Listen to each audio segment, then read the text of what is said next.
Yes, hello everyone, and welcome to our third episode of Politically Incorrect by Ex-Muslims of Norway.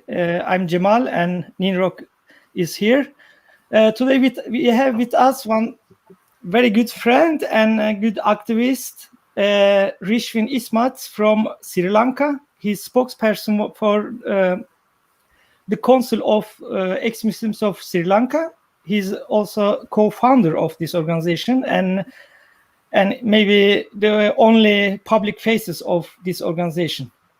Today we will have a conversation with him, and later, about 1 hour, we will have this program, and later we will try to answer your questions, and we will look to and read comments. First, I have to say welcome to the Rishvin. Hi, Rishvin. How are you, my friend? Hi Jamal, hi Rock, and I thank ex-Muslims of Norway for the opportunity. Thank you for coming, and I'm so happy that you have ex-Muslims of Norway's T-shirt on you, and Thank you very much. Yes. When I was last time we met in Amsterdam, it was last year, I think, celebrating Dissens event in Amsterdam. Yes. Yeah, it's almost 11 months. Yes, and now, Rishvin, let publicum know who are you.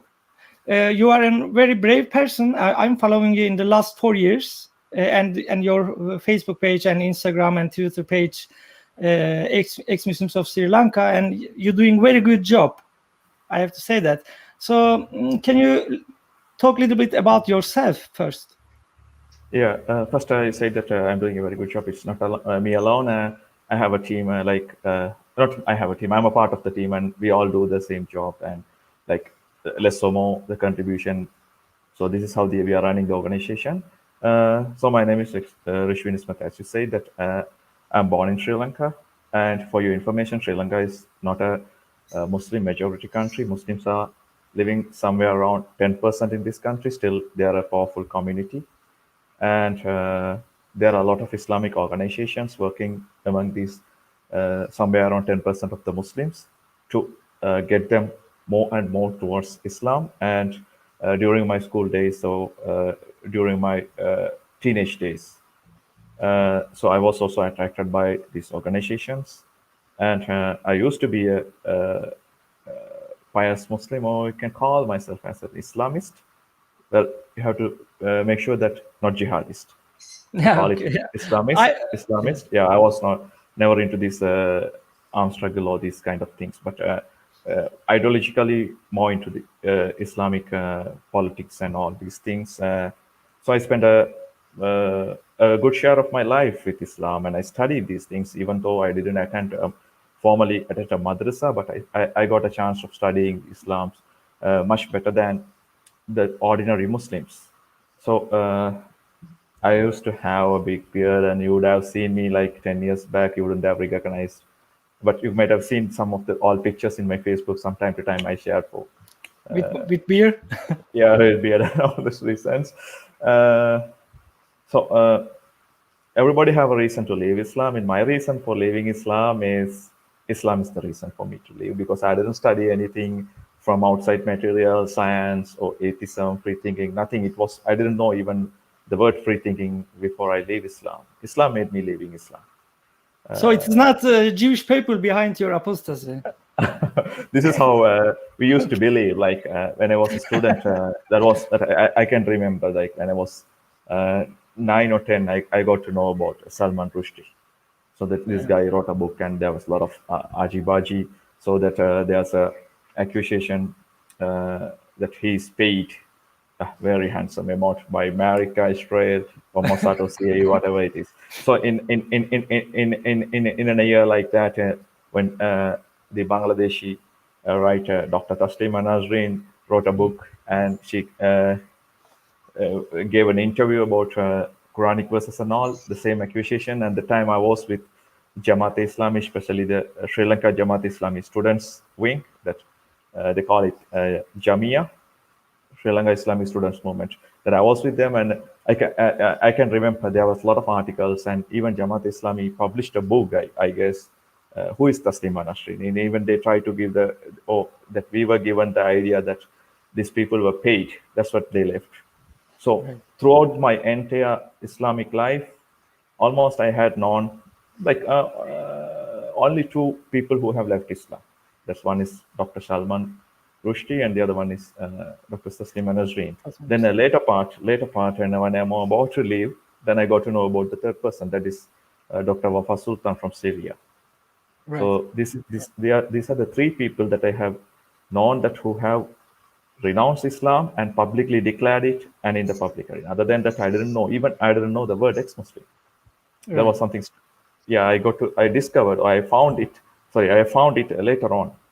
So when I left Islam, the time I didn't know what my identity was. I was totally confused. Like what next going to be? But it is easy to accuse somebody. Yes, Nerol. What in Islam made you leave? Yeah, it's Was it something particular? Yeah, there are a couple of things I can say you, and particularly the child marriage, especially the pedophilia, I can call it, but most people would not like to hear it. I say that pedophilia is in Islam, or Muhammad did this one. Maybe this will be censored? I guess no.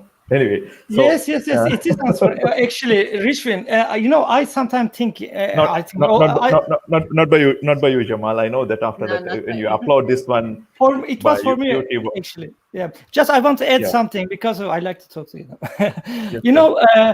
So I'm thinking all the time, like how really Muslims can believe a man or like adore him and say this is our prophet and Muhammad is fantastic man when he is actually not. And it is writing in their books. The reason behind that, because they don't know their prophet, they believe one illusion about this man. And when we are discovering the truth from our books, and we see how is this guy, he's a child molester, and he's a thief, and like warmonger. Yeah, but what is the English? Alibaba and 40. What's thieves. This? Thieves, yes. It is the same guy. He carried out robberies. Yes, robbery. He's the guy from the. He's lootings. Yes. And Jamal, what you said and what I'm telling is not our own stuff. We are talking these things from the very own books of Islam. What you said and what I'm talking is mentioned in the so-called holy scriptures of Islam. That you didn't make up these things and I didn't do this one. This is already there and existing thousands of years and protected by Muslims, scholars, and their imams. Not by us or not by Israel or not by America. It's by themselves. So from there only we get the life of Muhammad, and we talk about this one. Okay, Nimrod, you said that I have to answer you that most of the Muslims don't know what it is in Islam, especially and deep, and they really don't know who Muhammad is, except the educated people, the scholars. Others don't know. They think this man is a marvelous, great, and superb, and a good example for their lives. And myself, my favorite is when they say, no, in Islam, hijab means to look down.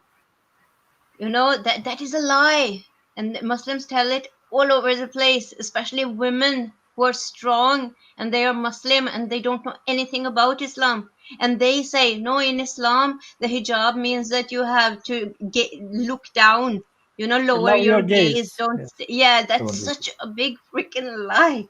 That is not what hijab is in Islam. So actually, they don't know. Yeah, I think of talking about this stuff kind of little later on in our conversation, especially apologies. They are the biggest enemies of humanism. I would call them. They are the biggest enemies of human, because one side they don't believe in Allah. They try to teach Allah Islam. At the same time, they try to cheat or misguide the non-Muslims to present a different version of diluted version of Islam, diluted, and say this is Islam, that is not Islam. But they play in between. I don't know what is their motive. Why they do these things, I don't know, because they know that they are purposely lying. So if they Not all really of them. believe, Some many of them. of them really believe in the lies and don't know what Oh, the truth is and don't want to find it, yeah, because that is they risk the, losing their family and their friends, so they don't want to know the truth. It's easier for but them to say you are lying. The yeah, ex-Muslim is lying. but they end up putting the entire human race into more danger. Like today, you can Yeah. get somebody into Islam. This person may think, okay, Islam is a very peaceful religion, and Muhammad was this, and hijab was that. But this guy, after a few years, or maybe the next generation, or from this guy, gonna study the real material of Islam. Once he will find, okay, Muhammad have done this one. Muhammad have married a 6-year-old girl, so I can do this one. This is correct. And Muhammad had cutthroats of the people for not believing Islam and leaving Islam. So it's correct. So this is how the terrorism happens. Okay, Sri Lanka. This was not an Arab country or not a Muslim country. Like 300, 400 or 1,000 or 1,500 years ago, there was no Muslim here. That step by step they came into, and this country was and is still ruled by majority Buddhist non-Muslim people. But when Muslims came into this country or Islam came into this country, either way, I'm not going to talk about the exact history because there are a lot of different versions of stories, and Muslims claim one and the others claim another different version. So I'm not going to that one, how Muslims came into this country or how long they exist in this country. This is something Another story. not related to our discussion today. But whatever it is, Islam or Muslims came into this country, the ancient or the all kings of Sri Lanka welcomed it. And they allowed them settle these people inside Sri Lanka because they bring a very peaceful version of Islam. They didn't bring a terrorized version of Islam. But later on, they are next generations or after centuries. These people started studying Islam. They had gotten Arabic knowledge, and madrasas were put up, and they studied, and they found, okay, there's terrorism in the holy books.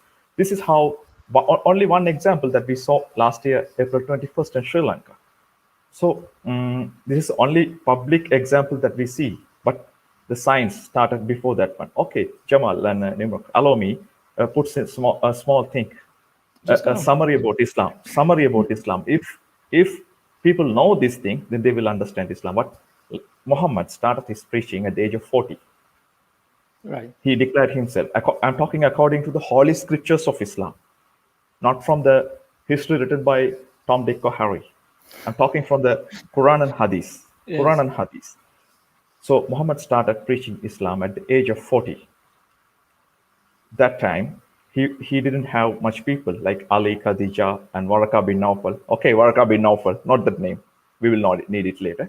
So Waraka bin Nawfal and all these people around him, and he started and he was preaching Islam for the next 13 years in his hometown.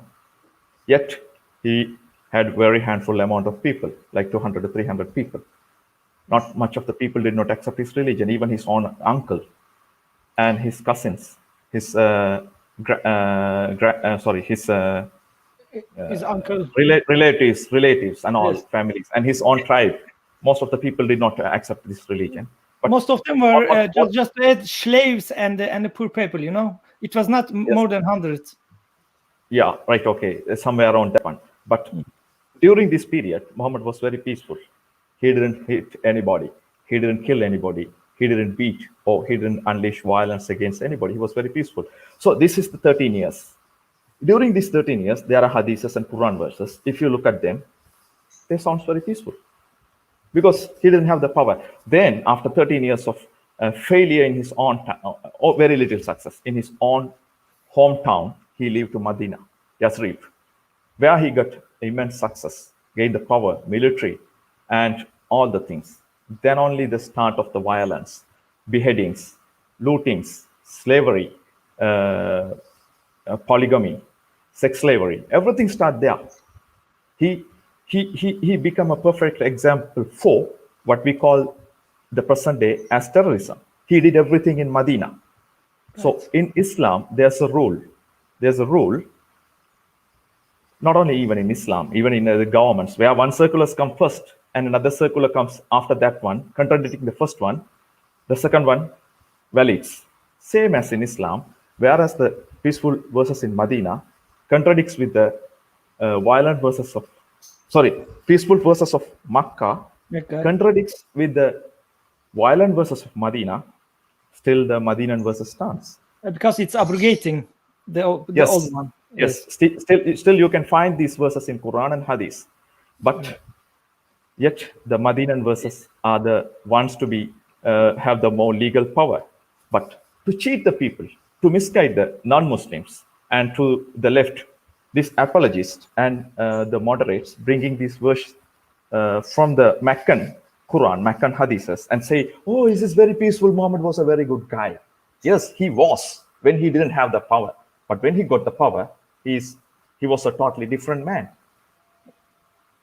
Right. But even It's you know, not just that. I mean, it's not just that the Medina verses have precedence over the Mecca verses. Muslims will often use other prophets, previous prophets, as an example for Islam being peaceful. You know, the prophets that Islam just claims belong to Islam, that weren't Muslims at all. They will lie about anything, and they will never tell you that Medina verses everything after the sword, after the slaughtering, that is what has importance in Islam. Nothing that happened before Muhammad started to kill people matters to even Muslims. But they will lie. They will tell you that Islam was so peaceful and so beautiful, and every other prophet was Muslim, and that kind of bullshit. You know, everything just Rishvin said, everything is right, and I have read it too. You know, it is coming from the Muslim books. What he said now, it is not from the Jewish books, you know, from Muslim books, and which books we are holding in like holy. They are in every mosques, like with golden writings. Yes, but you know what Muslims doesn't know, that you know Islam is nothing more than a mix of all other religions, but a very bad copy of them. You know, not even like they get something from Christianity. Like Muhammad heard something, he didn't heard everything, but he just heard something and he put it. He gets from something from Jewish and Sabians and Zoroastrians. You know, this religion is a just and copy paste and very bad copy paste, and mix, like, you know, a lie. And when you read all the books of Islam, you see the stupidity of everything. So what is the problem with Muslim? Why they don't really read and see and investigate who is their prophet or who is their God, Rishvin? Yeah, I if any Muslims are watching or will be watching this program, I really invite them. This is my humble request to them. Study your prophet. Don't cherry pick one or two. Study his entire life from birth to death and how he lived especially his last 10 years. So you have to study and see who your prophet is. He worth following? Is he worth sacrificing your life? So is he worth wasting your energy defending? So Muslims have to study. I used to be a Muslim. I studied him and I left Islam. Nimrod, you asked me what made you particularly leave Islam. Especially, I said that the child marriage. Once I was made to believe, okay, Muhammad married an underage 6-year-old child, though it is no more allowed in Islam, I believed. But one day, it was around in 2007, 8, or before 9, 7 or 8, there's a local Maulavi called Mujahid Ibn Razin. He's nowadays doing a lot of sermons in Tamil. But this guy, being honest, he told us, how do you say that it was banned? No, it's not banned. It is still permitted. I asked how. Then he got the Quran and said, go 64:5, Surah Talaq, verse number 5. You see there, it's clearly mentioned. 65:4 is clearly mentioned that the idda period, waiting period for the divorced pre-pubescent girls, those who have not yet menstruated. So that means they can be married and even they can be divorced.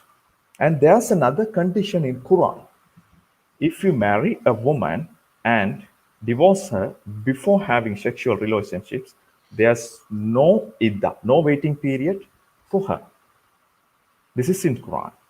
But the Surah Al-Talaq said for prepubescent girls about the idda period. That means Islam allows the man to marry underage girls, prepubescent girls, and to have sex. This is weird. After knowing this thing, okay, I did not leave Islam next day. It took me almost like 5 years. I just put it because I was strong in my faith. I couldn't think wrong about this one. I just made up my mind. Okay, Prophet Muhammad is a good man. Allah knows everything. There's something good in this one. So it didn't prompt me leaving religion, but it was inside me for a long time. And it was a very slow process that I left Islam. I didn't just watch a video of Richard Dawkins or read the book of Darwin and I leave Islam. No, it didn't happen. Just like what you see in the Zakir Naik show, that he answers some question and a person comes in the stage and say, Ashhadu an la ilaha illallah, and become a Muslim. It didn't happen like that, like this. No, it takes time. Years. After that only I left. That's what I'm not angry with Muslims whenever I get abusive comments or something. Unless death threats, that I have to be afraid by life. Other than that, when they abuse me or something, okay, I see myself in them. Little bit a violent version and little bit indecent version, though it's myself. If I were in their shoes, I wouldn't use this kind of bad words, but still I hate someone criticize or talk truth about Islam in back, like 10 years back when I was a Muslim. So now they are in my old shoes. Sometimes they can use their brain and they can think and they can leave Islam. So we are hopeful. You know, Rishvin, I think more or less I see in every ex-Muslims that we have some similar things about leaving Islam when it's come to the realizing this true about Muhammad and Quran and Hadiths, you know, what is written in there. And this we have common, I think, and I understand you very good. When you say that like even Quran allows to get married with a child, yes, this is true what you are saying. And even that clearly says that and the girls who have not menstruated yet, Prepubescent. but you know, the Muslims apologists all time coming with denials. They try to explain that this is not this mean is not that, this is that, like this thing, but we don't care. The important one is, you know, when I see this comment right now, if you look to the screen, as the son of Abu or Abu's son writing, why do people still bother arguing against religion and Islam in particular? I have left criticizing them months ago when I realized that you can never fix an idiot.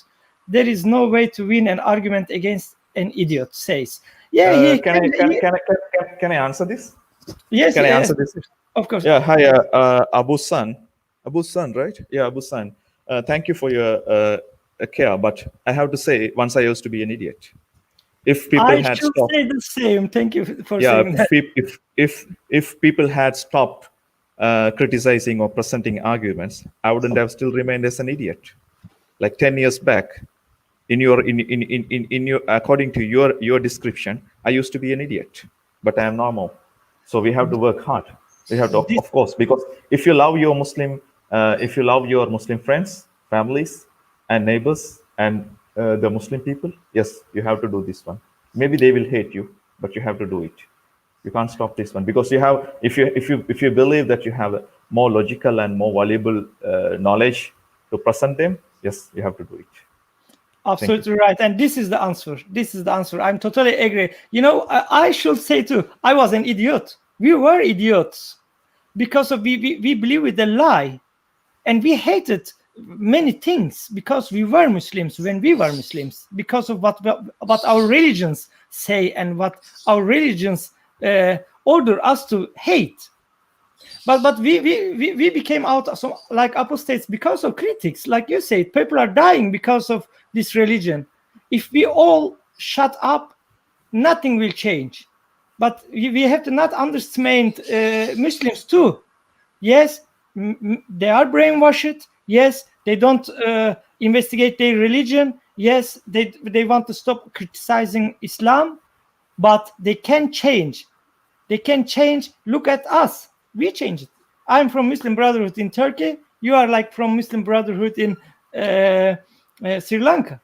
Yeah, I've been with the Sri Lanka Jamaat Islami. That is the South Asian version of Muslim Brotherhood. I was with them. Then after that, I was with these Wahhabist organizations and Salafist organizations. Before I leave Islam, especially the Salafist organizations helped me leaving Islam because they really believed Muhammad was the good man, and they didn't try to sugarcoat the hadith. They just presented it as it is. So it helped me in the later stage. When I start thinking, it helped me a lot to leave religion. Yeah. And what the books? You know, in Islam, I think they made it everything like to stop people reading books, because, for example, Quran is very difficult book to understand, even for the Arabs. You know, it is chaotic, no order. One story coming up in many places suddenly give no meaning, and a very stupid thing, very controversial, and in the same time, yes, and in the same time, we look to the Prophet's saying and doings books like hadith books, and all these writings, who say to who say to who say to who say to who. What's the point? Nothing. You know, and the Tabari and the history of Islam, when you start to read, really you have to have patience. And sometimes I think, is that like they did this because they don't want that people will read it, or what? Yeah, but you I said don't that. think it's that simple. It's honestly, you are men and have a little bit more freedom than the women, but mostly grew up with obey your elders, don't ask questions, and don't speak against what you have been taught. You are beaten in fear, and you're growing up in fear that you will be murdered if you're asking the questions that they don't want you to ask.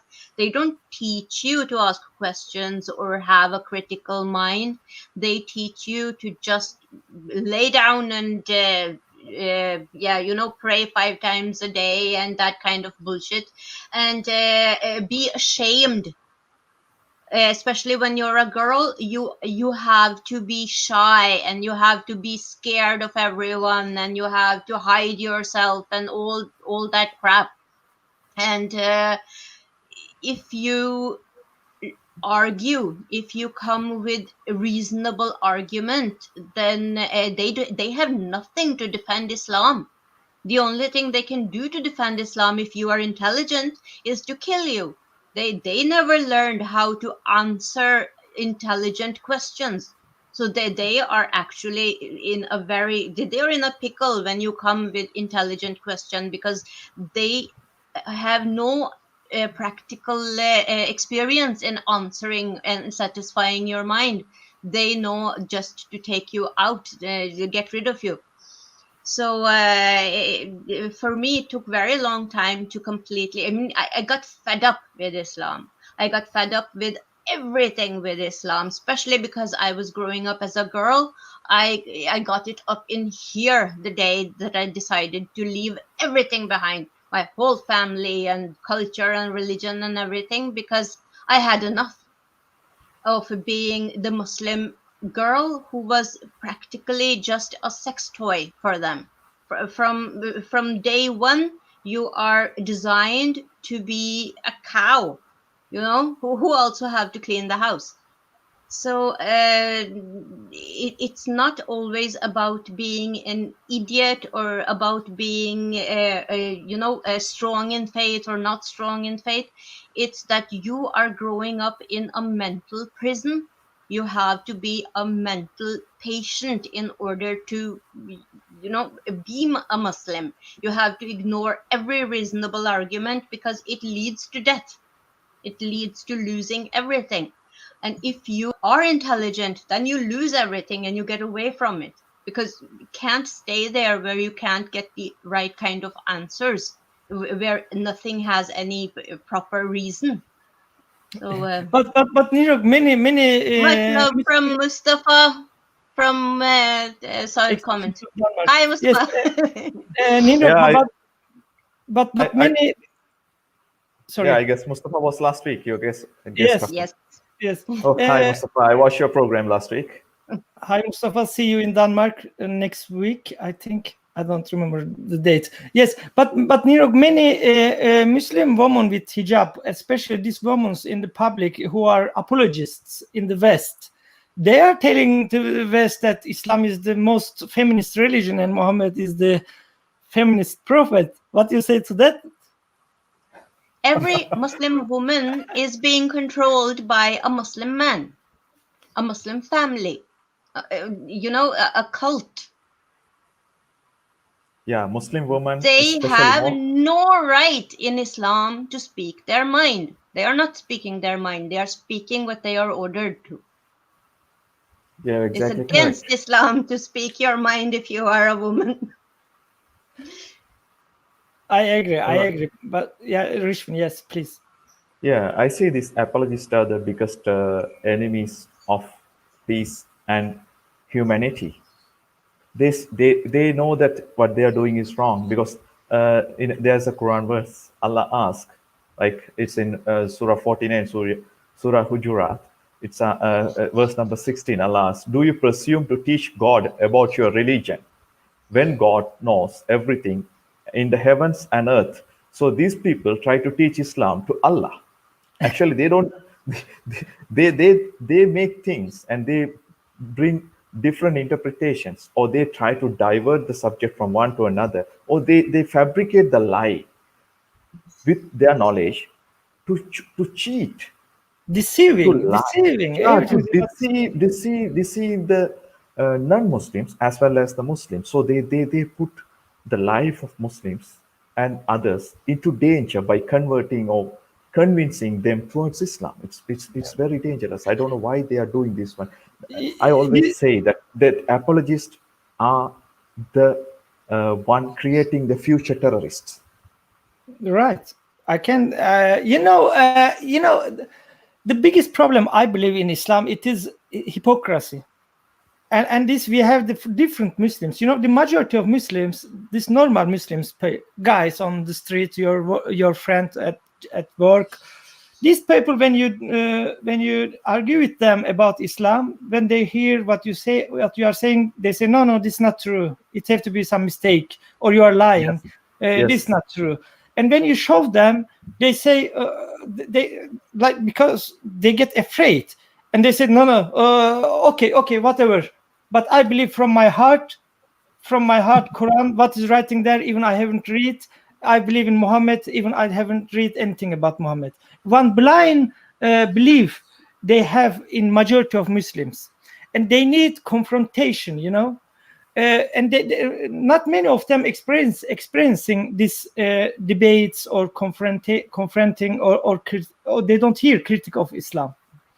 Most of them. But the other side, we have a few people, the apologists, especially in the West and in other Muslim countries, who are actually receiving money. They do for like one job, They are living with that. They are liars. They know what is written in there, but they have to defend it, and they have to. This is like personal gain, They are fighting for themselves, not Islam. Even I don't believe that. But the real Muslims, I get more and more respect to like conservative real Muslims who are like jihadists. No. Islamnet, at least they are not lying. Islamnet, they are not lying. The real Muslims, because we cannot have debate with them because we will be angry all the time. Yeah, but the thing is, they are not denying. But we have on the other side Muslims who says that jihad is not fighting, the beating woman is not beating. These people are liars, nothing more than that. Yeah. The most important thing is they have this attitude about every Muslim is a missionary, and they have to do it by if they can't act as missionaries, they have to believe in their missionary position, and if they even if they know how terrible Islam is, they unite in hating people who are not Muslim, and their hate is stronger than their reason. So a lot of people, they have this attitude that they will sort out whatever that is an issue in Islam when they have gotten rid of the infidel. So the hate is very strong for non-Muslims. And in Sri Lanka, the majority of people speak a language called Sinhalese. So Oh, I thought I it have was here Tamil in Sri Lanka. no Tamil is in the northern east dominant, and Tamil speaking people around somewhere around 30, but most of the Muslims' mother tongue is Tamil. Muslims speak Tamil. So I have here 3 different Quran translations. Let me show Yeah. you. This is one in Sinhalese. This is another one. And this is another one. If you read all these 3, there are a lot of contradictions about one another in the translation, because the translation is done in different periods. When the Muslims got exposed, or sorry, the Islam got exposed, they try to downplay the violent verses. Like all these 3 give different translation about jihad. So if you go through these books, like recently we had a discussion about this one. If you go through these 3 translations, they talk different things about jihad. Even in the translation, they change the tone of the verses. So whenever there's a different situation, they try to adjust. And in Sri Lanka, it's from 1970s. They systematically infiltrated into the government department and started the Islamization. Before the discussion that we talk about the school textbook that I exposed in front of the Parliamentary Select Committee last year, this process started in 1980s and it continues till today. So this is one of the Islamic civilization book, not Islam book. This is Islamic civilizations book for grade 13. That means the students are around the age of 18, 17, 18 or 19, that ages they study. This book is supposed to teach Islamic civilization or Muslim civilization, but the books teach us about jihad and Sharia law and how to build the Islamic government and all in this teacher's guide book. So they have systematically infiltrated. But Jamal, you said that if you talk with the radical Muslims, they are at least genuine about their religion. So in Sri Lanka, while the apologists carrying on all this systematical Islamization, one guy jumped very fast and he exposed everything. That was the April blast. If that hadn't happened, still the Islamization would have been gone in a more systematical, more broader way, especially this Jamaat Islami had a plan. And I think still they have the plan because Maulana Maududi's aim was to build the Islamic Khilafat, but now they are downplay that one.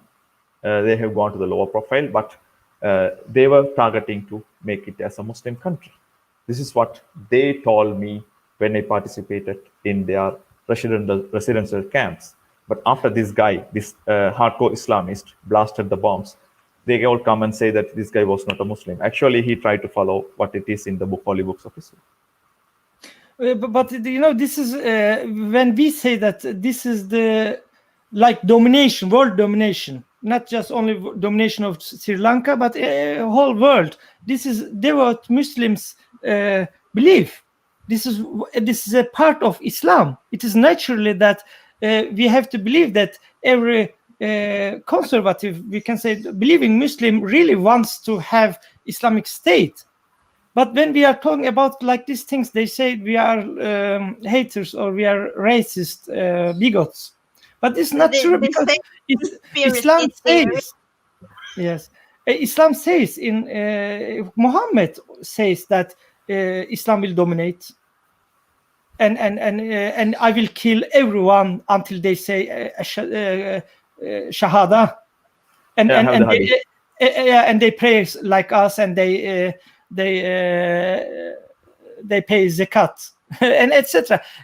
I mean, we are fighting with ignorance, not just only in the Muslim world, but in the West too. We are fighting against ignorant people, either they are Muslim or not. Because how we will know what is Islam without we know who is Muhammad and what is his holy book and what is this book saying? But it's very interesting to hear that. I think it's a good thing. Maybe it was not good thing. It was very tragedy that Islamist attack in Sri Lanka happened in a church. I don't remember the name. Not in a church. There were 3 churches. 3 churches, and, yes, and 4-star class hotels. But you say that after that incident, Islamist movement stopped it, or how is their work and infiltrations in the state? How's it going? I don't think that now. Is there any debate about who are involved with or there's no need to have a debate. This Sri Lanka Jamaat Islami started this in a systematical way, with a very long-term plan. But actually, this guy Zahran spoiled it. He exposed it. He was very fast. These guys were going for a long-term target of Islamization or making Sri Lanka as an Islamic country. But Zahran was kind of very fast to spoil it. He was he was in a hurry. He did this bomb blast. So that now only the Sri Lankan government have waken up from a very long coma. And then they saw and realized the danger of this cult. We can say. Kind of, they are trying to realize. I don't know whether they realized it or not. Still, it's too early to say that they have realized or not, because only last Wednesday we had parliamentary elections, and today only the Prime Minister has sworn in. But he got the 2/3 majority in parliament, and now the ruling party have no excuses to say that for their upcoming failures if anything happens. So they have to take the full responsibility. Now they have the power, and whatever they wanted, they all have in their tray. So now they have to show it, that what they have to do to save this country. So I don't know whether it will happen, because it's politics. I am not going to talk about the politics. Yes. But even the police and the intelligence were aware this attack is going to happen. I alerted them in 2016 about this suspected ISIS activities in Sri Lanka. Again in 2017, 2 times, but they did nothing. And I was not the only person. There were many others alerted them, but they still let it happen, because either they were enabled or they didn't truly believe that Muslims, terrorists or Islamic terrorists are capable of doing such a thing in Sri Lanka.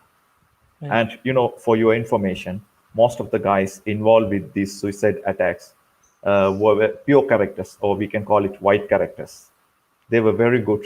They had a good social status, education, and everything, and even the wealth. So nobody suspected these people could carry on such a thing. They have never had a police complaint, even for involving with a small fight or something with between the friends or something. No, but excuse me. So they were not like the jihadists in the West. We are hearing from media here, and they say like.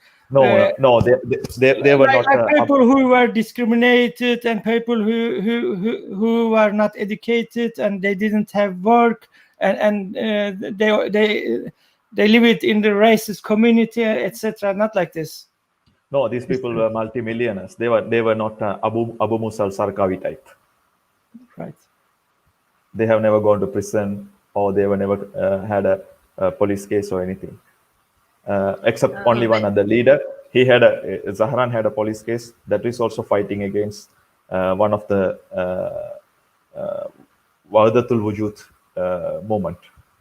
Other than that, that was also for religious reason. Other than that, there's no any criminal records against these guys. That's what even the police officer told me. These guys white characters or pure characters. Now, here they say he was just newly been radicalized, and they drop it there. They don't look into it any further. Yeah, Nino talking about freshly radicalized by someone. But you are talking about the terrorists from Sri Lanka or the terrorists in Europe? I think in Europe. No, the one in Sri Lanka. He was well-educated. Many who do terrible things for Islam are very well educated. They aren't really actually in the situation people try to make it seem like in European countries. It's our newspapers and our police make it seem like they are the victims. The terrorists are the victims by making it seem like they were unfortunate somehow in economics or education, or they didn't have enough friends, and all these lies. Because victimizing Muslims is like protecting people from becoming racists. That's their narrative. That's what they're trying to do over here. So I mean, is that in Europe, every time when Islamic terrorism happened, every time they want to take out Islam from the attack, like have nothing to do with Islam, but we have to talk about these attackers' life and past. Is it like this in Sri Lanka too? When this happened, what they speak about, like, is like, have there been any debate about the danger of Islamic theology and Sri Lanka actually it didn't go much into the public like about the Islamic theology. It's kind of a Muslim hatred because in Sri Lanka kind of racism being here and there, and it's happening, and riots, and we had a war that triggered by the racism between Tamils and Sinhalese in the past, and it lasted for 30 years till 2009. So it's kind of a racism history that we have a Muslim hatred. Not people don't try to understand this is not the problem of the Muslims, it's a problem of the Islam. These people are victims. They don't understand this fact. They think, okay, these Muslims are the problem. Actually, Muslims are people like you, like me. I used to be Muslim.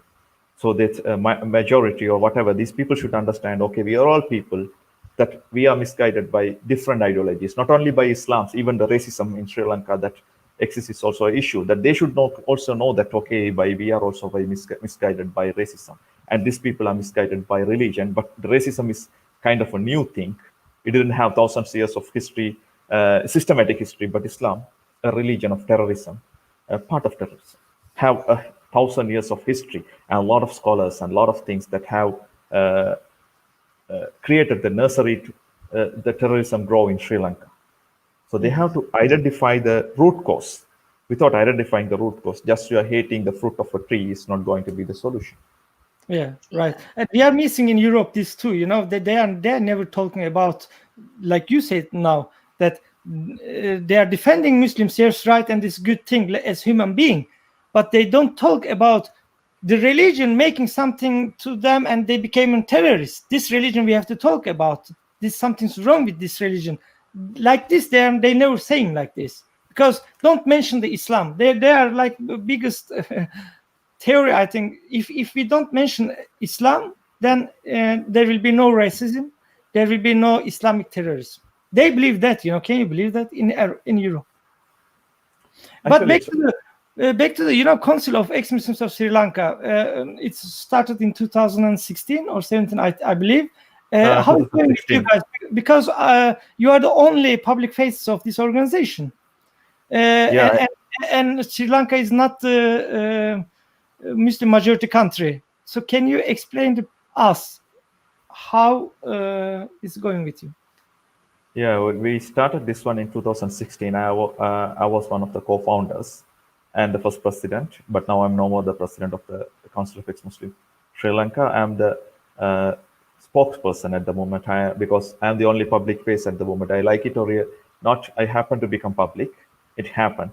So I'm the spokesperson, but you say that it is Sri Lanka is a Muslim, not a Muslim country. Unfortunately, the sufferings and the stress and the problems our members facing is almost same as those who are facing in the Muslim countries. But the only difference that we cannot be prosecuted by the law in this country, but still all other things are there. That that they try to kill me twice for leaving Islam, and the school textbooks in Sri Lanka teach us to kill. The exact words in Tamil.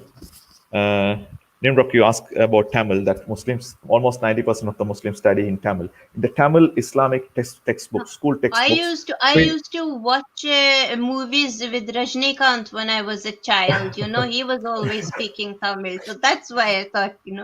Okay. But Okay. yeah, this killing people who criticize Islam or leave Islam. This is everywhere in Islam. Yeah, and in the Is Sri Lankan in school textbooks in Tamil, the exact word using for the punishment of leaving religion is yeah, kolai. Kolai mean murder. It doesn't mean yeah. that death penalty or capital punishment. The word is kolai, not marana tandanai, not uh, ayul tandanai or something. It is like kolai. Kolai mean it's free for anybody to kill. If somebody knows that I left Islam, it's free for any Muslim to kill. That is the word that they have used in Tamil textbook. It's very And, dangerous. and these books Also, is allowed if in you the country. yeah. Yeah, it is freely distributed by the government in government schools for almost 40 years, and still the same kind of contents are in the teacher's guide Islam books. So I'll come to the subject of the ex-Muslims.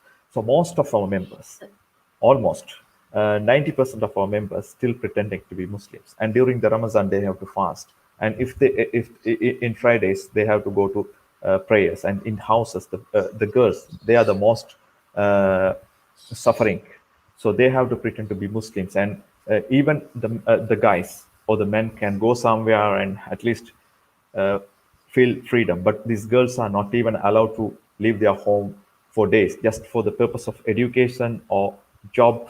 They can go away from the home. Still, in the workplace, when there's a Muslim guy, this guy will tell, "Okay, why are you not covering your hair? Your one hair is poking out of your hijab. Cover it," and like that. This kind of issues they have to face, and they have to pretend. At least the guys have some freedom, but these women, girls, they are really stressed, and they have to manage and to live a double life. But This is in Sri you Lanka. show your face. You show your face in Sri Lanka when you Yeah, criticize but Islam. You are so brave, because it's not many over there who are brave enough to sit here unveiled and talk about this. It's a lot. it happened to it happened to actually it is. I didn't plan it to happen, but when I left Islam in 2013, I was silent for a year, and like confusion, a lot of things going on. And 14, I started writing in my Facebook very slowly. The Facebook account was open in 2007, but from 2000 till 2014, I've been sharing only the regular personal stuff and sports and stuff. I never talk about religion. But from 14 onward, I started questioning something very, very, very soft, in a soft manner. But it's gradually it increased.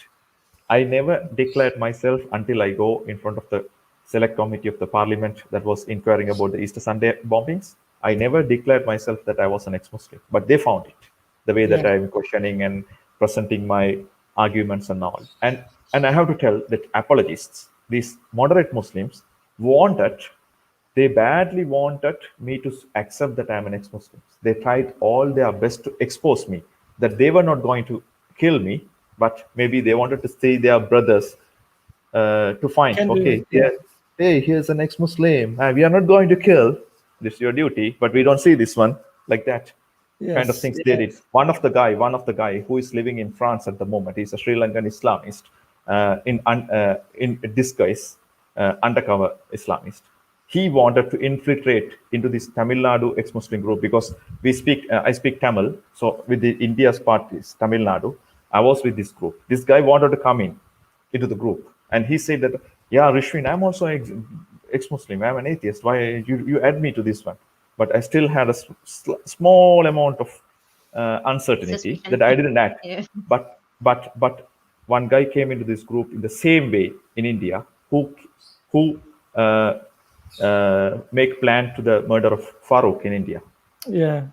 This is the same group where this murder was planned. And it was Maybe people don't know Farouk's story. I know, but can you explain a little bit? Because one Muslim acted like he was ex-Muslim and be friends with him, doesn't it? It was right. I believe like some friend like acted like they are ex-Muslims too, and met with him. Yeah, if you allow me that I can share something in the screen. Yes, okay, please. Because most of the people might have not seen these things. I'm not sure if it is not proper. You can stop me anytime. Okay. Well, Jamal, 1 minute. Yeah. It's okay. Just fine. Okay. Can you share, see my screen? Yes, I can. Okay. Now. Yes. Oh. Yeah, this is Farooq after the murder. Okay, I'm gonna close this one.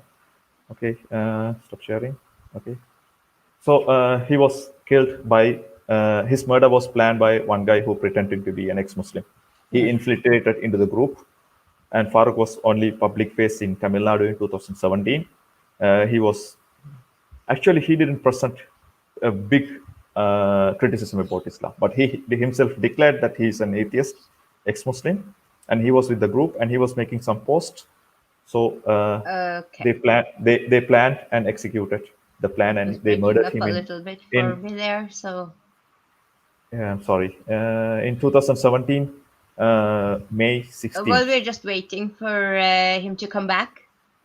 What you say, Ninrok? Hello? Can you hear me? Yes. Do you hear me, Ninrok? Okay. I think Ninrok has some problems, maybe, with technical. Okay, Jamal, you can hear me, right? Yes, I can hear you. Hi, I was. Yeah. Okay, I just want to also say, I asked you.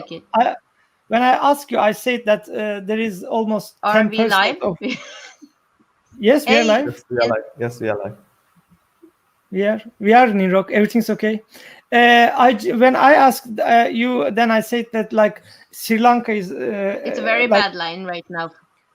Like 10% of population are Muslims. It doesn't mean that I was shocked because I asked that, because I know the danger of how outspoken ex-Muslims have in Islam, even in the Western countries, where we have under 3% of population are Muslim in some countries, but still ex-Muslims who are outspoken, who are criticizing Islam, many of them hiding their faces because they have a reason.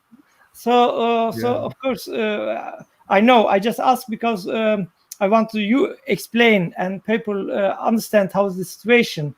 When we have 10% of population, Muslim population in a country, it is more dangerous for apostates, of course. Yeah, of course. And we saw that how they confronted Hari Sultan. I can't see Rishvin. Is he still here? Ninrok, you are here and we see you. Can you hear me right now? Jamal? Yes, do you hear me? Just a moment, Rishvin. I don't see Rishvin. Yeah, I can hear you, but I can't see Rishvin. We can see you and we can hear you. We can see. You can follow on Facebook or YouTube. She's there. No, I can't. I can see only you. No. Okay, Jamal, we continue. We can see. There. Now it's all back. Yeah. Okay. So we will continue. What we were talking about? No, we are talking about that. Minority. Yes, this is not big problem that how much are the percent of Muslims. But Nirok, you have echo. Okay, now it's okay. Now it's better. Yes. So it doesn't matter that how much religious Muslims are in a country. The problem is the intolerance of Islam and promoting the killing of apostates and the critics. It is there. Somebody will take in their hands and punish the I think we can go out and then back these in. blasphemers. It was that. Even Jamal, even a single Muslim can carry out a lone wolf attack, because if that person believes in life after death and heavens, virgins, and all these things, so he will, he can turn out to be a jihadist at any moment like this. So if he believes in Muhammad, that's it. The words of Muhammad. And this is the danger of Islam, and this is the most crazy part of Islam, and this I believe many people don't understand what is the problem in the doctrine of Islam. You know, when if people realize that how dangerous these religions books are, they will even sometimes I think they can even ban it. Like this book, you say it's allowed in Sri Lanka. It's crazy to hear that. Really, this is a shock for me. But here is a question. It says Claude Morpause. What do you think is the reason when someone proves a simple scientific truth, say about the mathematics incorrectness in Quran or geocentric theory? What do you think is the reason they can't accept the truth even when they clearly understood the simple science behind it? Do you want to answer that? Yeah, well, I can answer from my own experience, because even if something was found, so Muslims, they're apologists. They would say that, okay, our knowledge is not that much developed. Science is not that much developed. In the coming years, the science will found the truth. So we have to wait. Or simply they will say that we should not think much about the words of the God. And if you start thinking, then you will lose the faith and you will end up in hell. So these are the two kind of approach. One is the apologistic approach, and the other one is the traditional Muslim way approach. So these both approaches control most of the Muslims from thinking further. So their power, their ability of thinking is just cut off from there. Okay, and he say, I'm sorry, I was asking to Christian Kirchberg, but this is good. We have answered to. It's right, you know. But and they say when they don't understand what is meaning, then they say God knows, Allah knows best.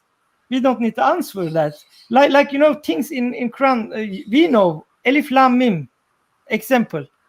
In one verse says that Alif Lam Mim, and the next verse say Quran is perfect book. Everybody can understand, but nobody know even what these words mean today. It's not words even, just a thing. Okay. Well, Jamal, do you have any idea how this Alif Lam Mim, Alif Lam Ra, Yasin, these kind of things came into Quran? Yeah, I believe you know, this is like from paganism. You know, no, I have a slightest idea about this one. Okay. Well, I don't know whether it is perfectly correct or not, but this is what I believe from what I studied about Quran. That you know about Warqa bin Nawfal. I said about him in the introduction. So this guy who helped Muhammad to create Quran, he was the master of Quran. So he unexpectedly Warqa dies. Muhammad didn't expect. So Warqa already prepared some materials for Muhammad to keep on going. The plan of making Muhammad as a prophet was made by three people: Muhammad, Khadija, and Warqa bin Nawfal. Warqa bin Nawfal was an Ebionite Christian. Ebionite Christians are kind of Arabic Christians, lived in the 6th century, and later on they were disappeared. Either they come into the mainstream Christianity or accepted Islam, or killed by these Roman Catholics, Romans. I don't know, but they don't exist at the moment. But these Ebionite Christians have kind of different beliefs than the Christians. They were more into the older testaments, like kind of more towards the Judaism, and And some of the Ebionites even didn't believe that Jesus was Son of God. They believed that he's something like Moses, Noah, and another prophet or another messenger. This is how they believed. So Warqa bin Nawfal was one of these guys. He created Quran for Muhammad. He wrote it, and Muhammad was revealing his words as claimed to be have come from Jibreel. All of a sudden, Warqa bin Nawfal dies. If you want, I can. Yeah, I know. Revelation stop, and he. Yes, yeah, I know. Muhammad waited for years. He couldn't do anything. He tries to commit suicide. So these apologists can come and say that Islam prohibits suicide, but Muhammad attempted suicide twice or thrice. But every time the hadith says Jibreel, but I know that it was Khadija. Yeah. Jibreel did not come. Khadija came, ran behind and stopped him. This is what actually should have happened. So Khadija stopped. Then they started creating their own. Can you send me this source? Because I haven't here. I didn't know it was Khadija writing in somewhere. No, it is not. It's not in the writing, but you can guess. Like yeah, you can read it in between the lines. Yes, yes. So Khadija stopped, and again he started writing Quran with Khadija, but he still used some of the unfinished work of Warqa bin Nawfal, right? So this is kind of things that he left incomplete. So this is how these kind of things might have come into Quran. Yeah, I think it's a good theory. I think it's right. So at least Muslims should think like Warqa bin Nawfal dies. This hadith I published in our page in my own Facebook profile, and this hadith can be found even if you Google the suicide attempts of Muhammad, you will find this hadith. It's Sahih, narrated by Aisha. Okay, in this hadith, Muhammad, the hadith said the revelation, the wahi stopped for a couple of years after the death of Warqa bin Nawfal. It's clearly mentioned. Why the wahi, the pausing or stoppage of the wahi is connected to the death of Warqa bin Nawfal. What is the connection? It is connected. Then Muhammad started trying to commit suicide. So you have to think it's all but in the same chain. But the biggest problem, we who are reading, we ex-Muslims, we know all these things. But the problem is, the ordinary Muslims, they don't know even who is Warqa bin Nawfal. And this is we have to talk about, and we have to really show. This is the reason why we are making showing many hadiths in our pages. This is very important because we have to give knowledge to Muslims. They have to know their religion. For the many Muslims don't know what you are saying right now. Can you believe me? My mother never know that like these things. My brother don't know. My family don't know. They have never read anything. Neither do my mother. Yeah, and this is I'm calling this is like the age of enlightenment in Islam started with ex-Muslim movements in the last 20 years maybe. So 13 or 14 years, I guess. Jamal, I guess it's 13 or 14 years. I guess the first moment was the individuals, yes. Some individuals. The movements, I think Mina Ahad and Ahadi and Mariam was Mariam and Mina Ahadi were the pioneers starting these Muslim movements. I guess. Yes. I believe that Ali Sina. Okay. Did you know faithfreedom.org? Yeah, but it was not an ex-Muslim organization. I'm talking about the ex-Muslim organization. Yeah, organizations first time come about 13, 14 years ago. It's not long ago, I think. Yeah, not long ago. That's what. Yeah. But the ex-Muslim movement started with individuals who come spoke it out and said they are ex-Muslims and they criticized Islam. Yes, it started 40 years ago maybe, because we have Sina and Salman Rushdie and all other Ibn Barak. Right. Yeah, why I'm not a Muslim. But I mean, it's in the last 20 years, it is tsunami of ex-Muslim movement, tsunami of ex-Muslims, like Mariam saying. So this is I'm calling the age of enlightenment Islam, because we are fighting to normalize acceptance of criticizing Islam and acceptance of leaving Islam, apostasy and blasphemy. And this is what we are fighting for. And I'm so happy that you do the same in Sri Lanka. And Ninrok is just gone, and we have lost her. I will contact her. But before we finish, I just want to ask, how is going with the social medias and censors? Because I have seen you have been blocked many times, and now your Yeah, page get it's threats from Facebook, like they will maybe shut down totally in the last yeah, time. there are warnings, and in 2019, like a couple of weeks after the April bomb blast, our page was totally taken down by Facebook. But I have to thank all these ex-Muslim and movements, and especially to Hank Pellicer from Humanist Global Charity. That time it was known as Brighter Brain Institute. That this guy met up and he helped us getting back our page. But I'm really sad about the way the community standards of Facebook. It's very sensitive and not in the proper way to let ex-Muslims to talk. They have to understand who we are and what our problems and what we are trying to talk. So they are always in the other side.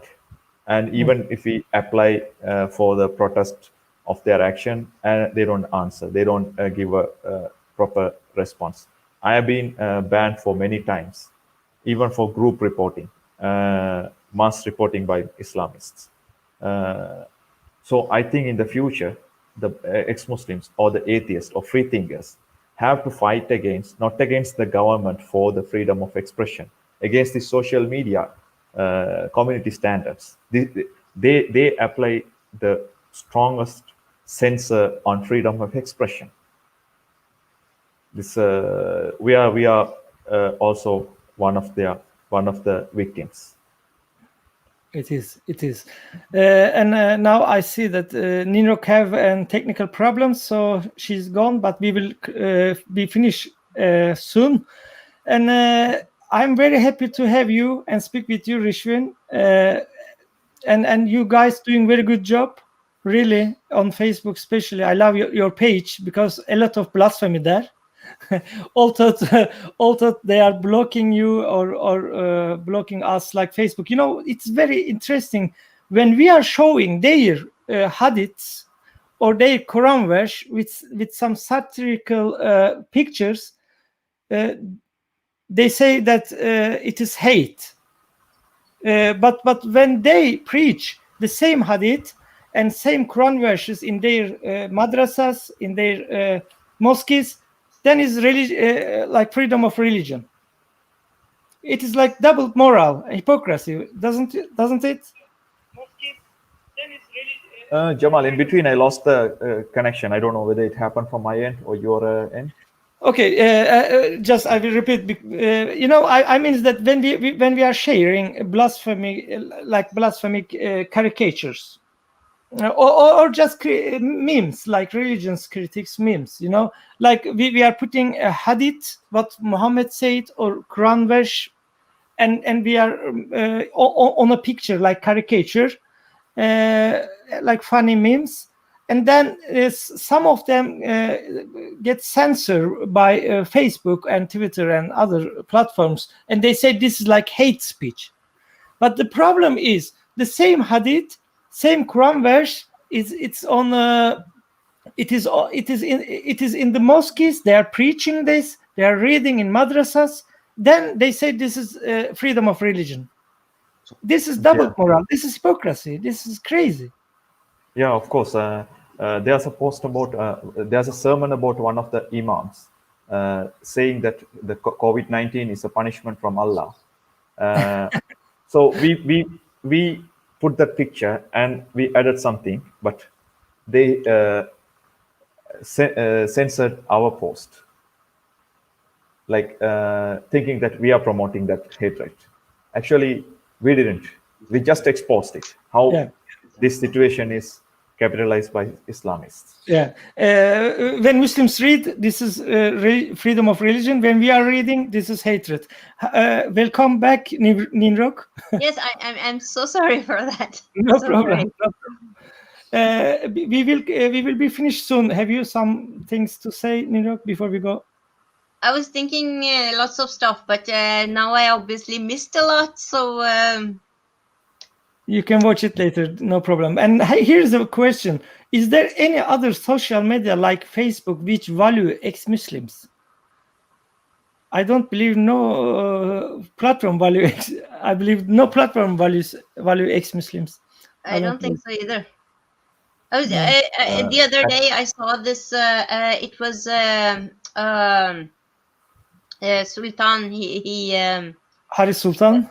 Haris Sultan. It was a guy who had shared something Haris Sultan and a few other Pakistani people had done with criticizing Islam. And this guy, he was writing, "Oh no, ex-Muslims are criticizing Islam without hiding their face." He was in full panic, and I was so happy when I saw it, because it doesn't matter if we are on Facebook or wherever we are making them nervous. We are really making them nervous. The dangerous part is that we are making them more dangerous too, because they respond with murder. But still, it's nice to know that we are making them nervous. The people who are supposed to protect Islam, they are getting scared because Muslims are leaving Islam because, like you said, because of learning about Islam. Muslims are leaving Islam because they learn Islam. And the tragic part of this, what you're saying right now, Ninrok, we are doing all this thing and we are risking our lives for their sake,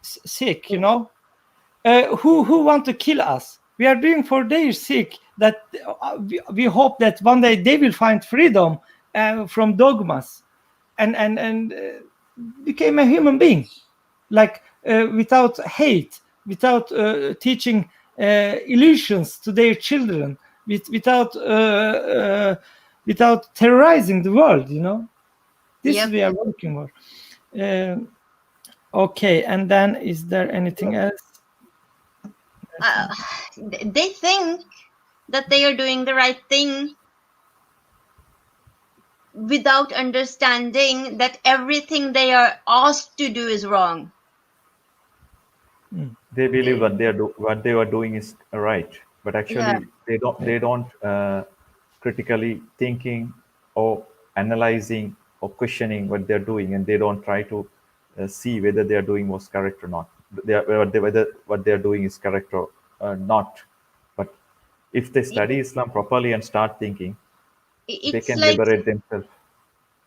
it's like when you are in if someone puts you in a lie of I watched this show where the world is fine outside, but there are these people in a bunker and they think the world has ended on the outside, and they are afraid to open the door because they think if they open the door the radiation will kill them. But everything is fine outside, but they don't open the door because they don't want to die from the radiation. While Muslims, they are living in this terrible way that Islam wants them to live. They don't want to ask critical questions because they think they will burn in hell. They are like trapped and kidnapped in this lie, and they could just leave whenever they want, but they are afraid. They think that it's dangerous to leave Islam, while it's so that that's this is a good point. I believe too, like most of Muslims are really afraid to think that how they can live without Islam, or even it is the reason I believe that the majority of Muslim people, they are not practicing Islam totally, even not praying 5 times a day. They have never read the Quran. Even they are not fasting in the Ramadan. Many Muslims, but they still identify themselves as Muslim. And when you ask them, they say, Allah might forgive them because they didn't at least leave. Yes. This is the reason, even I get question from one of my family members. They say, yeah, but think, Jamal, think if you die and there is Allah, then you wasted your life with being one non-believer. Why? You can believe. You don't need to do anything. You don't need to practice Islam, but you can believe Allah. What you will lose? Can you believe that? This is the common peaceful question from peaceful Muslims, really. But they don't understand. They are wasting their life with a lie. Really, they are missing a lot of things. When I left Islam, I became a different person. I see everything. I started to see everything differently, more peacefully, without hate. Not the Muslims too. Nobody. And the illusion, like, can you believe a religion? People have to get up in the morning 5 times a day, like look at the watch and go and do something. I don't say even praying. Do something. This is like this is people need psychologue, psychiatric issue. I believe that. I don't say they are crazy people, but even I have to visit one psychiatrist when I left Islam, because when you from the childhood, when you start to pray every day, and my mother said that you have to read 7 times Ayatul Kursi, then no jinn coming, genie, and you have to read 3 Spanake and 1 Fatiha when you get up, and don't use your right hand when you in toilet. When you eat, you have to eat with right hand. When you wash yourself in toilet, use the left hand. And like this, many stupid thing actually coming from hadiths. Yeah, but these are just kind of stupid things that come from a man who has killed a lot of people. He has murdered a lot of people. He has a lot of power. And he's just sitting there knowing that he's old now. He has all this money. He has all these slaves, and he's old. So he's going around picking on people. Don't eat like that. Don't pee like that. Don't, clean your hands. Let someone lick your fingers. That kind of insanity, because he is, I mean, actually, but he has turned into this. When I read about the Prophet, when I read what people say about him, these hadiths and all that, he is just a nymphoman with a lot of money and a lot of power, and that's all he has left. He's sexualizing everyone around him, everyone, not even just women and children, other men too. Too much power. This, I mean, like the psychological effects to Islam's psychological effects to the Muslims. One of the reasons that Muslims are very afraid to leave Islam, because of 1400 years ago in the desert, you bringing a lifestyle from and culture and traditions and laws from desert of Saudi Arabia from 1400 years ago to our time, and you are teaching to your children, and they are starting to do the same stupid rituals and stupid rules. Actually, Jamal. Jamal. Yes. Jamal, okay, there was a question. Okay, if you can try and travel to the past, if you can try and travel to the past, what would you change? So I didn't say that I wanted to go back to the 6th, 7th century desert and kill Muhammad. No, I want to take a very good video camera, and I want to go there and make the video of how Muhammad is actually living in Medina, and come back and play. Okay, this is your prophet. Look at him. Yeah. Then the people will definitely leave. So that actually Muslims have to study Islam. And you said about the mental situation. Yes, the Muslims are kept into Islam like a fish in the water. Like it is not around 4 sides of you, even in the top and down, it's Islam. Even you wake up in the morning. It would help. I don't think it would help at all, because they are the people who don't want to see the truth are cowards. They will not see the truth, even if you film it. I disagree with you, Nirok. I'm sorry, I disagree with you. It will help. No, but if you present it, keep on present it, at one point of their life, they might start thinking, at least there will be, because the human nature is like that.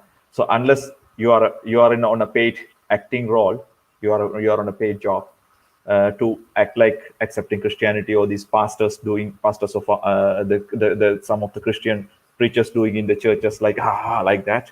Other than that, the people take time to change their minds. It's not a Zakir Naik Islam converting show, so that it will take time. It took me for many years. So at least we have to present these things. People will change. I'm totally agree. One person cannot change one person.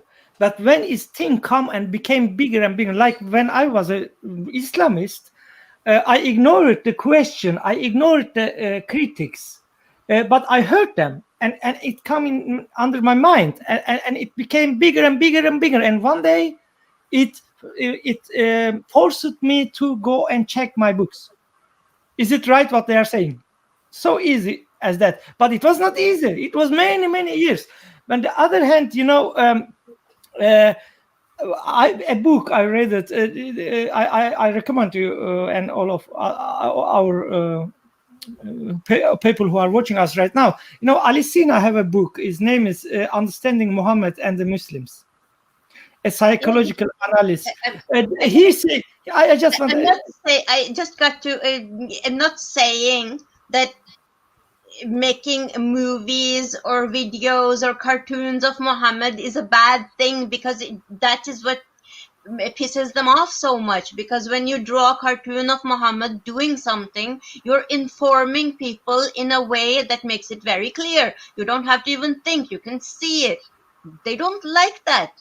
So if you went back in time and made a live video of Muhammad, it would be just like drawing a cartoon. It wouldn't, only the people who have the ability to actually reason would understand the value of that movie. People who just want to run out in jihad and rape slaves and everything, they won't understand anything. It won't make any difference to them. It was like, imagine if I can. No, Jamal, time machine, you do it. No, Nimrok, you say that the people about doing jihad, those who are calling for jihad and those who are going for jihad, and whatever you said, they were actually genuine with what they are following. They are no more acting and they are not pretending. They believe what they studied about Muhammad and they try to practice. They are, at least they are genuine. That's what they sacrifice as their life. So if these people started thinking, actually they will leave Islam, because they try to be genuine. They didn't try to pretend. They studied about Muhammad. They try to follow it in a genuine way without pretending to be this and this, like minna. Yes, and I believe very strongly that it's not so much about what Muhammad said or what the Quran says. It's more about the community. It's about the collective.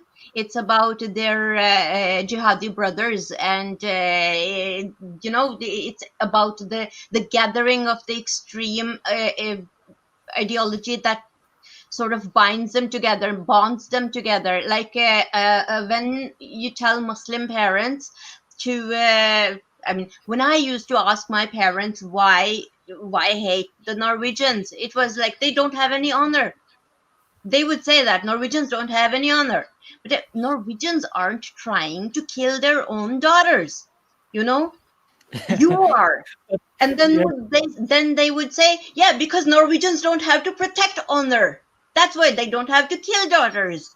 It was their twisted mind, because back in their mind, the most important thing to them was to make sure that someone will wanna marry me, another Muslim. And if I was asking questions like that, another Muslim wouldn't want to marry me. If I wasn't married, then my family would fall out of the good grace of the community. They would be like disowned by their system, their collective. So there is this a way they are thinking. It's just like when woke culture tries to make something that is wrong seem right, and they pressure each other and they torture each other. I think that's what this is. And governments fund it. That's the saddest part. Okay. I don't know if I'm making any sense, but No, it's okay. But back to what Rishvin said, I agree totally because of, I had one interview some week ago, and it's coming now in 15th of August. Then you can watch. Their interviewer asked me, if you have a chance to bring one historical person from back to today, who he would be? I said automatically, Muhammad. He said, why? Because I think let him speak and we laugh, and everybody see what is Islam about. Lot of problem will be solved because A lot of problem. Muslims, today's Muslims see him alive, then they will feel ashamed of following this man. Oh, what the hell that I am following this man? Yes. Because even another debate, now we have no time to that, but we should talk many days just to talk the historical fact of Islam. When Islam have been invented, it is many years after Muhammad. Many lies we are living with, Muslims are living with. They don't know, they don't have any clue about. They made some pictures of Muhammad and Islam and Quran and Allah, and they believe this, but they have no nothing with the reality to do in the Islamic reality. So this is another topic, I believe. And I want to thank you so much. But before that, Rishvin, last words. What do you want to say to the Muslims and to the ex-Muslims and to the world? Who can? Well, I would like to say to the ex-Muslims that they are the bravest ones. So don't get fed up. Keep on, carry on your work, and don't hate Muslims. Whether you are with an organization or you're alone living in a country where there's no organization or something, or you are still unable to express yourself, or you just expressed yourself into a family, but you are facing a lot of things going on, but still hold your breath and don't hate Muslims, because they are still in your all shoes. So don't hate them, love them, and try to liberate them. And to the Muslims, it's my usual message. Please study Islam, study the life of Muhammad. I don't want you to study, I don't ask you to study that science book, this atheist book, Richard Dawkins and Hitchens. No, you study Islam, you study Muhammad, you study Quran, and use your brain, something you have been between your ears. So 2 of your ears, that you use it, and you study your prophet's life, especially what he did in Medina, and compare with what you call the terrorism. Then you will have your own liberation. That's it, Jamal, and thank you very much, Nimrok and Jamal, for the time, and I also thank to the ex-Muslims of Norway for this opportunity, and it's an honor for the Council of Ex-Muslims of Sri Lanka to have this program. Thank you very much, and also I thank to those who joined the program live. So Jamal may have another program next week or in the coming weeks. So there will be programs going to continue. So you can have nice programs in the coming weeks with different personalities and different people and ex-Muslims around the world. So thank you very much, everybody. Thank you. It was a pleasure to have you. Now, Nirok, yes, please. It's an honor and it's a great pleasure, and I'm very sorry about that. It's like my daughter sometimes asks me questions like that. What if you had a time machine and you could go back in time? Who would you bring? And I'm like, why you ask questions like that? I am not very good with questions like that. So that's why I was a little, I hope I didn't offend you, or I wasn't trying to oppose your suggestion. I'm just not very good with that kind of thought. But I hope that if you ever find a time machine, you will make that video, and I hope you will come back and be our guest again. Yes, we will have. We want to have Rishvin here and Galip too. And I want to say last that to every ex-Muslim candidates, because I believe ex-Muslims are many more than who we are seeing in public. So I want to say to them that they have to be brave. If they don't believe it, don't believe it, and see it in public, and say it in public, and because every contribution to normalizing acceptance of blasphemy and apostasy is Islam is very important. We are talking about 1400 years delayed reformation and enlightenment age in Islam. So every contribution is very important, and I hope many more ex-Muslims will make videos and write chronics and everything in public to make normalization of acceptance of blasphemy and apostasy. And I want to say thank you, and it was a pleasure for us to have you, Rishvin. Really, you are a wonderful ex-Muslim, and you are very brave. You are braver than many ex-Muslims who I know, including me. Thank you very much, and thank you for everyone who are watching us right now. See you in next episode with another guest. See you. Bye bye. Bye bye.